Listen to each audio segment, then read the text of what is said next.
Well, good day, my friends. It's your old pal Jordan the Lion. How are you all doing today? I hope you said great. Today we're coming to you from Los Angeles, California, and we are going to go see the grave of the great Mary Pickford.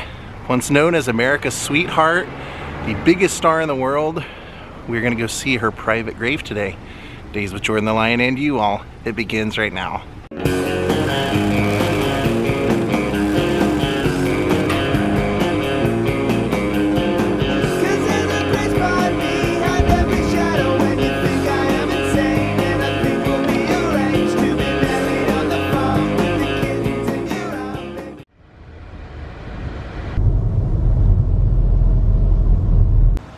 So we're here to visit the final resting place of America's sweetheart, but it's a private section behind the David statue, so I'm gonna go over there. I have a key.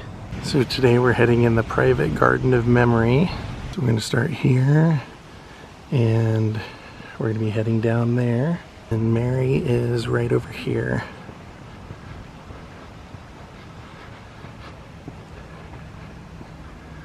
If you can't get to her, the statue of David, the big Michelangelo's David, is right on the other side of this wall, just to give you an idea. She's buried right there.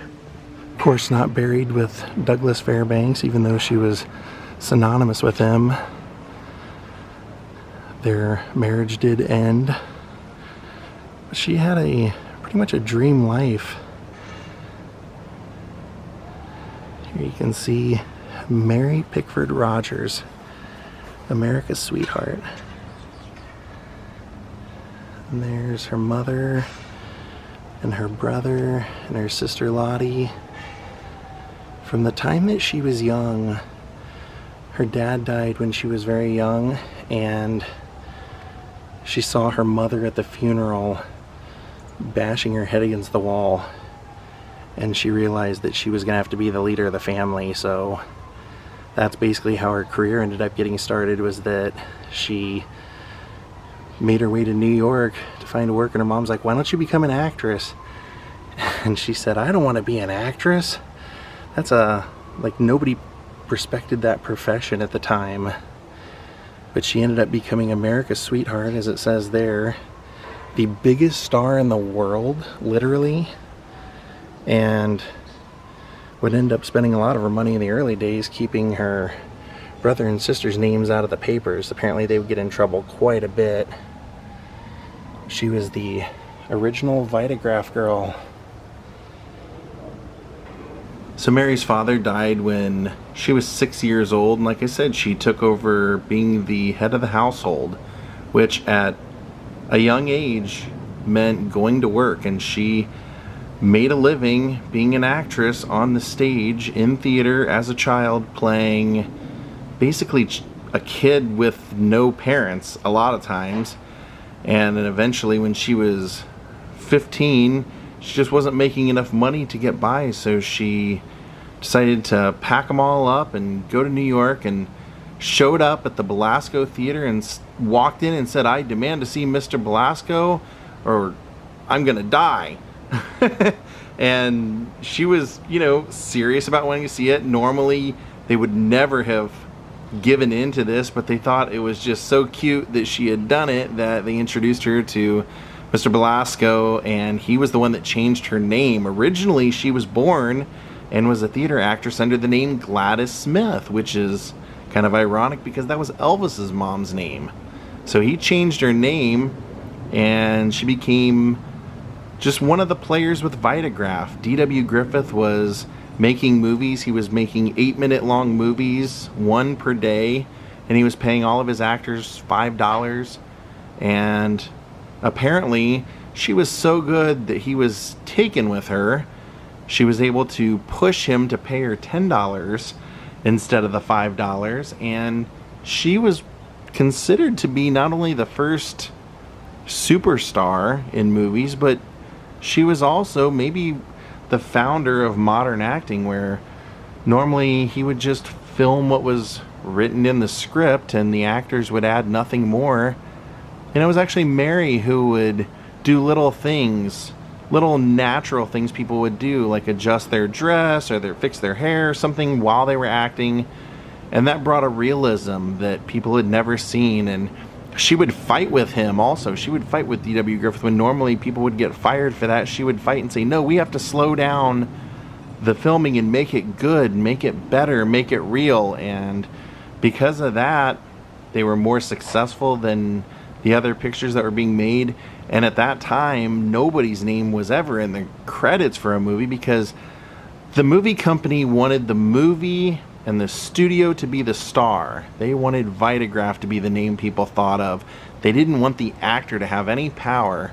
So they would hide her fan mail. They would often give fake names to the press when they would ask who the star of the movies were. And eventually, the press just wasn't having it. And they started to put her name on the movies. And she became the very first bona fide movie star pretty much in film history. Starting off what would be an amazing career that most of her parts would mirror her life, and she would eventually be known as America's sweetheart. Now at the age of 18, Mary ended up marrying her co-star in the Vitagraph movies, Owen Moore. Now you would think because D.W. Griffith put up with a lot of her pushiness to make it a good product that he probably had some sort of love for her, but that wasn't the case. In fact, they would end up being partners when United Artists would form many years later. But her marriage to Owen Moore was not very good. Unfortunately, he was a lot like her father. He was a pretty bad drinker, a carouser, and along with her brother and sister who were also alcoholics getting in trouble, it was unfortunate. She would spend a lot of her time just trying to keep the family together and keep people out of trouble. And so because of what was going on in her personal life and D.W. Griffith knowing about it, he would often, to get a great performance out of her, he would write whatever movie they were working on to include scenes of maybe what she had actually lived through, which was getting her brother and sister out of jail and things like that. They would actually incorporate that into the movies for realism. So in 1913, she decided to take her family off to Hollywood. Yes, of course, in order to become America's sweetheart, our story would have to go out to Hollywood, which was not the Hollywood we know today. The time that she would make her way out there, it was a very empty place with orange groves and lemon groves. Film was just starting out there. It was very primitive. A lot of it was improvised as they were filming it. And that is where she would end up making her earliest, biggest mark with the movie Tess that would become just an absolute blockbuster for its time. And people would fall in love with her beautiful curly hair that she would always be known for, and would eventually make a statement to the world by cutting it off one day. So with the success of Tess of the Storm Country, she would be considered the most popular woman in the world. She would go on to be able to demand actually, a $500,000 a year salary. And she was also able, and put into her contract, that she got to pick the films that she would do because she felt that she knew what her audience wanted to see and what they wanted to see her in, and she didn't want to make anything that would turn them off. And in the end, she was very right about that. She did know exactly what her public loved about her and what it was that they expected and wanted to see from her. So by the age of 26, Mary was responsible for 6 films a year. She would often choose fairy tales like Rebecca of Sunnybrook Farm, things like that, and would make what was considered to be, she was considered to be maybe the most successful producer of the silent movie era, because everything that she chose and everything that she put herself in was a success. And just because Mary would do fairy tales didn't mean that was all she did. Because of her, what she considered to be a hard upbringing, she would often make her movies depict a dark side of childhood. She would show orphans living in abusive households. One of the movies, she was 26 years old playing an orphan amongst 7-year-olds. and still looked believable in it, and would show just kind of the lost innocence that she felt that she had missed out on. Mary would end up using her success to further good causes. When World War I broke out, she would be the first celebrity, first actress to go and support the war effort by raising money selling war bonds. She would go out to the people, she would be seen, she would be at, you know, anything that they had going on, rallies or parades or anything, she would be there. And through that, she was able to also get Charlie Chaplin to join in, helping to raise money for the war effort, and his best friend Douglas Fairbanks, which turned out to be a real blessing in disguise because Mary ended up falling in love with Douglas. He was fun and outgoing and adventurous and exciting and carefree and almost childlike, whereas she would always have to be the strong one for her family and keeping her family together. And there was just something about his personality that not only she fell in love with, but he would end up becoming the love of her life, even though unfortunately it wouldn't last until the end of their lives. Now unfortunately she fell in love with Douglas Fairbanks, and she was still married to Owen Moore.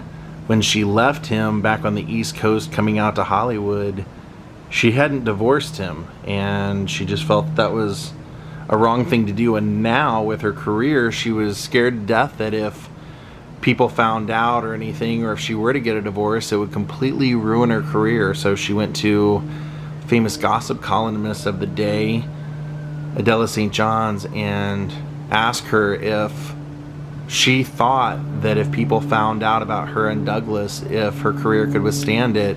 And Adela said, "I do believe it could." And so they made it known, and her supporters did in fact accept it and were very happy to see the two together, which would then lead to one of the most famous residents in all of Hollywood history, the glamorous Pickfair estate.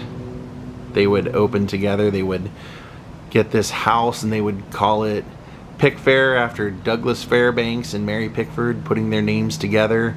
They would host many, many parties. When my friend Shelley Winters was alive, she told me that she used to go there on Sundays because they used to have a brunch and play tennis. So it was a who's who, if you were there, who's who of Hollywood, politics. So at the age of 28, Mary felt that the stars were kind of getting cheated by the studio system, and that a lot of the stars deserved more than they were getting. So she and Charlie Chaplin, Douglas Fairbanks, and D.W. Griffith joined their forces together to create United Artists, which they thought at the time they would make more money and have more freedom with their projects. But unfortunately, D.W. Griffith was already spoken for about the next year's worth of his work, where he was making pictures for other studios. Charlie Chaplin had his own projects he was working on. And the same with Douglas Fairbanks. He already had projects all lined up, so they really had no plan to make money other than Mary. So Mary realized that she would lose everything if she didn't take over, so she started working vigorously to have successful projects so that United Artists would generate money and it would be a successful venture. And basically, she was the studio head of United Artists. She was the reason that it had any success, and eventually when there was an opportunity to sell it, that's exactly what happened. After Mary's mother died, Mary ended up cutting her hair, cutting the long curls, almost as like a acceptance or goodbye. And in 1927, that's when the film industry started to change. Talking pictures were now coming out, and someone like Mary, who had been around for many years, her look was starting to seem a little old-fashioned. Flappers were becoming the rage. Women with makeup and lipstick. And during this time also, Douglas would be off making pictures in foreign lands. He would be off in Africa and various places for months at a time making movies, and Mary would get word that he was cheating on her. So when she made her, what would be her last silent picture, she would have a scene with Charles Buddy Rogers, and he would say later that while they were filming their lovemaking scene, he could feel that there was something real going on, something that was beyond acting.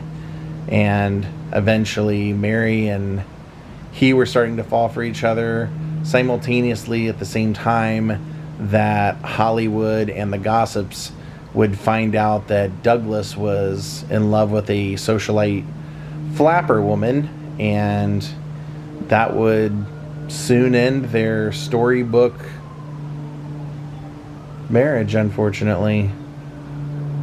Mary would end up marrying Charles Buddy Rogers, but it was said that Douglas was the true love of her life. When Mary made her first talking picture, Croquette, unlike many of the other silent movie stars, hers was actually a success, and she won an Academy Award for her performance, but it was chalked up to maybe curiosity, because after that her public seemed to have just kind of moved on and wanted something else.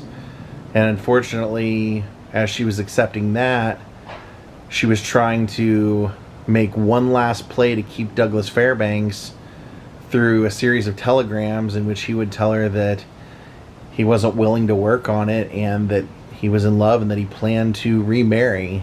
And so she had to deal with that. At the age of 36, after 10 years of marriage, her entire life was tipped upside down. Her public seemingly had almost left her behind, as well as her husband. So 4 years after Douglas and Mary divorced, she was remarried to Buddy Rogers. They adopted 2 children, and she was a mother. But unfortunately, it just wasn't... She didn't know how to be a mother, according to her adopted daughter, and she just couldn't accept the children's love replacing the adoration of her fans. And she would try and do some film work, but people just weren't interested, so she ended up trying to pivot and having a new kind of career, which was she made an attempt at radio, but she just didn't have the voice or the knowledge of how to do radio, and it just seemed so unnatural that she gave up on that and decided to try and raise money for good causes, whether it be war bonds or older people, orphans. She would go out of her way to try and raise money for those causes. And one of the best was that her friend D.W. Griffith, the man who had really got her start with Vitagraph and who had been part of United Artists, eventually he was pretty much penniless at the end, and it broke her heart to see him, as well as many other silent movie icons, go through that. So she helped start the motion picture for the aged, the retirement home for actors and people associated with the business, which is still around today and still takes care of people into their later years, even to this day, thanks to her. And the way that she was able to do that and where she got all that money from was that early on, when she started making money in Hollywood, she bought blocks and blocks of Beverly Hills, as well as Pasadena and many surrounding Los Angeles areas, to where she was always generating a pretty heavy income. So in 1949, United Artists was sold, and that was kind of one of the last responsibilities that she had. And so it was said that she began drinking quite a bit and became reclusive, never leaving Pickfair, basically staying there and hoping that people would forget her, even in one interview saying that she thought about just destroying her movies because nobody cared about them any longer anyway. I am kind of surprised that her 2 adopted kids and Buddy Rogers, her last husband, aren't here. That is an elaborate grave, that is for sure. She does at the very foot of the grave have one of her friends buried here. It says Ivan Lebedev, beloved husband of Wera, Mary's devoted friend. At the age of 87 years old, Mary Pickford passed away. America's Sweetheart was gone, and the very first movie star was gone. The end of an era, unfortunately. Pickfair was eventually sold, demolished, changed. The gates are still there, but the home is mostly completely gone. I want to thank everyone for watching. I hope you appreciated the contributions that the great Mary Pickford made. A lot of times you hear about Charlie Chaplin and Buster Keaton, but a lot of times people neglect everything that Mary did outside of just her acting, everything she did to change the business and help the country. I thank Jennifer Fries-Frieder, Jeffrey Claiborne, and Stacy Hughes for becoming my newest Patreons and helping to support this channel and all the adventures. Thank you all for watching. We'll see you next time. Have a great night and rest in peace, Hollywood.